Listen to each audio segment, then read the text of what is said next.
प्राचीन काल में हमारे संत मुनियों ने कुछ ऐसे उपाय खोजे थे जिसके सहारे वह लंबे समय तक बीमारियों से मुक्त होकर अपना जीवन जी सकते हैं। तो दोस्तों, आज की इस वीडियो में हम उनमें से सबसे महत्वपूर्ण नियमों का जिक्र करेंगे जो बहुत आसान होगा और जिसे अपनाकर आप में से कोई भी व्यक्ति, पुरुष या महिला, बूढ़ा या बच्चा, बीमारियों से मुक्त होकर स्वस्थ जीवन जी सकता है। इस नियम को समझने के लिए सबसे पहले यह समझे कि प्राचीन काल में हमारे संत मुनि कभी भी सूर्यास्त के बाद भोजन नहीं करते थे। चरक संहिता में इसका कारण बताते हुए कहा गया है कि मानव शरीर में जठराग्नि होती है जो पाचन क्रिया को नियंत्रित करती है, जिसे कुछ लोग पाचक अग्नि के नाम से भी जानते हैं। और यह जठराग्नि यानी पाचक अग्नि सूर्य के संपर्क में आने पर अच्छे से काम कर सकती है और इसीलिए जब कोई व्यक्ति सूर्य डूबने के बाद भोजन करता है तो रात के समय उसकी पाचक अग्नि सक्रिय नहीं होती है, जिसके कारण धीरे धीरे पाचन क्रिया में बाधा उत्पन्न होने लगती है और इसके कारण समय के साथ शरीर में बीमारियां उत्पन्न होने लगती है और यहीं से सभी रोगों की जड़ का जन्म होता है। अगर इस बीमारी की जड़ को यही खत्म कर दिया जाए, मिटा दिया जाए, तो शरीर जीवन भर रोगों से मुक्त रह सकता है।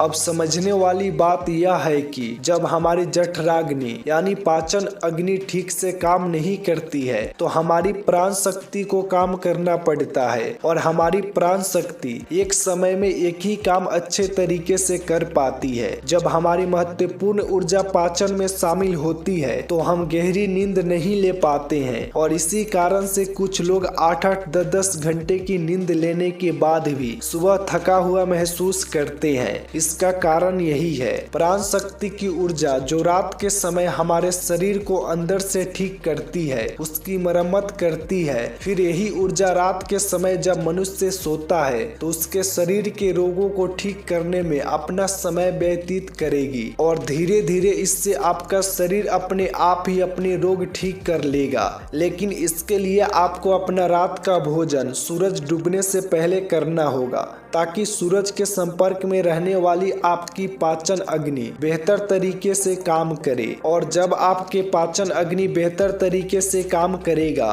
तो यह आपके भोजन को जल्दी पचाने में मदद करेगा, जिससे आपकी जीवन शक्ति अन्य कार्य कर सकेगी। मान लीजिए कि आप शाम को 6 से 7 बजे के बीच खाना खाते हैं, इसके बाद आप 9 से 10 बजे के आसपास सो जाते हैं, तो इन 2 से 3 घंटों में आपका ज्यादातर खाना पच जाता है और बाकी का भोजन रात्रि के 1 बजे तक पूरी तरह से पच जाता है और उसके बाद आपकी जीवन शक्ति आपके शरीर की मरम्मत करने लगती है, आपके शरीर की बीमारियों को ठीक करने में लग जाती है। और यही वह समय होता है जब आपका शरीर खुद को डिटॉक्स करना शुरू कर देता है। इसी प्रक्रिया को अर्ध उपवास कहा जाता है, जिसकी पूरी अवधि 16 घंटे की होती है। लेकिन जो लोग दिन में 16 घंटे उपवास करने में सक्षम नहीं है वो 12 घंटे से शुरुआत कर सकते हैं। यानी कि अगर आपने रात्रि को 7 बजे भोजन किया है तो आप अगले दिन सुबह 7 बजे ही भोजन करें, जिससे कि आपकी बॉडी को तकरीबन 6 घंटों का समय मिलता है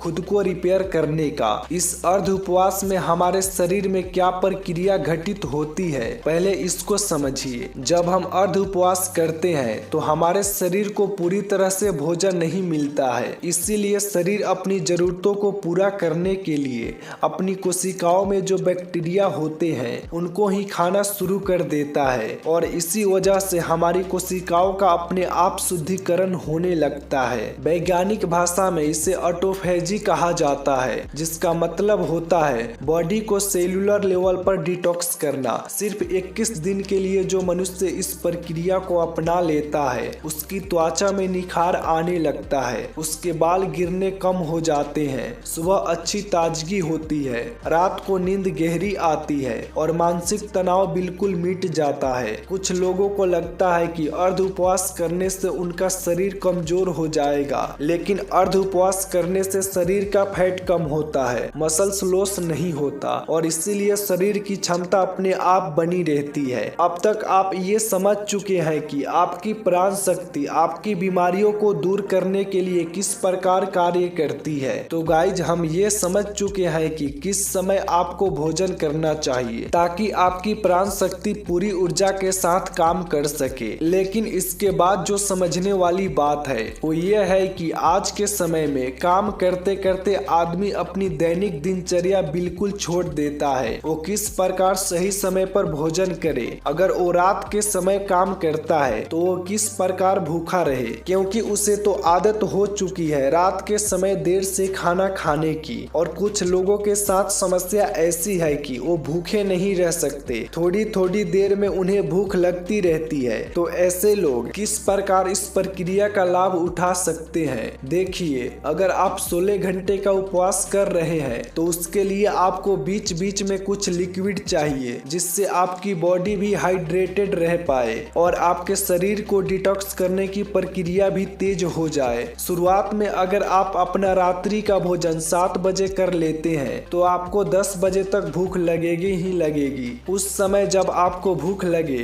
तो उस समय आप नारियल पानी पी सकते हैं। इससे शरीर में बहुत सारे लाभकारी फायदे भी होंगे और आपके डिटॉक्स की प्रक्रिया भी तेज हो जाएगी। इसके अलावा आप कॉफी भी पी सकते हैं। और जिन लोगों का वजन ज्यादा बढ़ा हुआ है, जो अपने वजन को कम करना चाहते हैं, ऐसे लोग थोड़े गर्म पानी में एक नींबू निचोड़ कर उसको पी सकते हैं। इससे उन्हें अद्भुत लाभ होंगे। कुछ ही दिनों में वो पाएंगे कि उनके शरीर का वजन कितनी तेजी के साथ घट गया है। लेकिन जिन लोगों को ठंड जल्दी लगती है, जुकाम जल्दी होता है, खांसी हो जाती है, बुखार हो जाता है, तो ऐसे लोग रात में पानी में नींबू निचोड़ कर कभी ना पिए। वैसे लोग रात में त्रिफला चूर्ण भी ले सकते हैं जो कि बहुत लाभकारी होता है। वो आपके शरीर को डिटॉक्स करने में उसकी बहुत सहायता करता है। सुबह आपका पेट अच्छे से खाली होगा। अगर रात को आप त्रिफला चूर्ण लेकर सोते हैं तो जिन लोगों को डायबिटीज या फिर शुगर की प्रॉब्लम रहती है, ऐसे लोग अर्ध उपवास पूरा करने के बाद जब अपना पहला भोजन करते हैं, यानी कि सुबह ब्रेकफास्ट जब वो करते हैं, तो हल्के गर्म पानी में एप्पल साइडर विनेगर,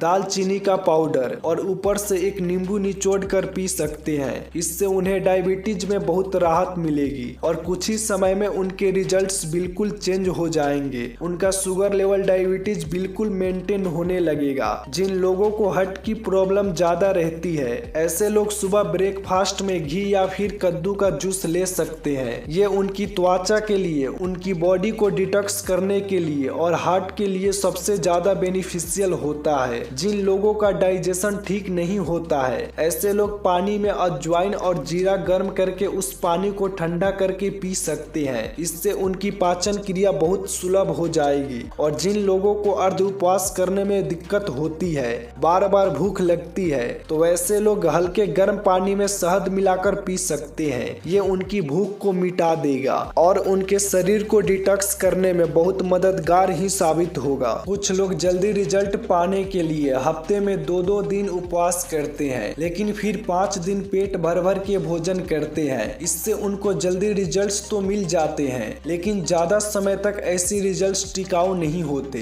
अर्ध उपवास यानी कि इंटरमिटेंट फास्टिंग धीरे धीरे रिजल्ट दिखाती है, लेकिन इसके जो रिजल्ट होते हैं वो परमानेंट होते हैं। इसमें ऐसा नहीं होता है कि जैसे ही आपने फास्टिंग करना छोड़ी वैसे ही आपका फिर से वही हाल हो गया। इसमें एक बार आपके शरीर को जो फायदे हो गए वो बहुत समय तक मिटते नहीं है। देखिए, हर कोई अर्ध उपवास कर भी नहीं सकता है, क्योंकि जो स्पोर्ट्समैन होता है, जो खेल कूद में होते हैं, उनके शरीर को रेगुलर डाइट चाहिए होती है, क्योंकि उनके लिए हेल्थ से ज्यादा परफॉर्मेंस जरूरी होता है। इसी तरह बच्चों को भी अर्ध उपवास नहीं करना चाहिए। और जो लोग मधुमेह के पेशेंट है, जिनका शुगर लेवल गड़बड़ रहता है, ऐसे लोगों को अगर अर्ध उपवास करना है तो समय समय पर अपना sugar level, blood sugar level check करवाते रहिए। जो लोग अर्ध उपवास का सही तरीके से पालन करते हैं, उनकी शरीर की 80% बीमारियां खुद ही ठीक हो जाती है। और जिन लोगों को कोई बीमारी नहीं होती, ऐसे लोग अर्ध उपवास करके अपनी बॉडी को डिटॉक्स कर सकते हैं, जिससे कि भविष्य में उनको कोई बीमारी नहीं होंगी। यही हमारे संत मुनियों का जीवन भर स्वस्थ रहने का अचूक मंत्र था, जिसका आयुर्वेद चरक संहिता का हर जगह उल्लेख मिलता है। चरक संहिता में अर्ध उपवास के साथ एक और नियम जोड़ा गया था, लेकिन वो आज के समय में संभव नहीं है। लेकिन फिर भी मैं आप लोगों के सामने उसका उल्लेख करना चाहता हूँ। शायद कुछ लोग उसका पालन कर पाए, और अगर आप पालन कर पाते हैं या नहीं भी कर पाते हैं तो कमेंट सेक्शन में जरूर बताना। देखिए, पुराने समय में जो खाना पकता था वो मिट्टी के बर्तनों में पकता था, और यह बहुत जरूरी होता था कि उस खाने को पकाने के लिए उसमें वायु का स्पर्श हो, उसमें प्रकाश का भी स्पर्श हो, उसमें अग्नि का भी स्पर्श हो, और उसमें मिट्टी का भी स्पर्श हो। उस समय मिट्टी का ही बर्तन होता था। अग्नि का स्पर्श खाने को पकाने के लिए दिया जाता था,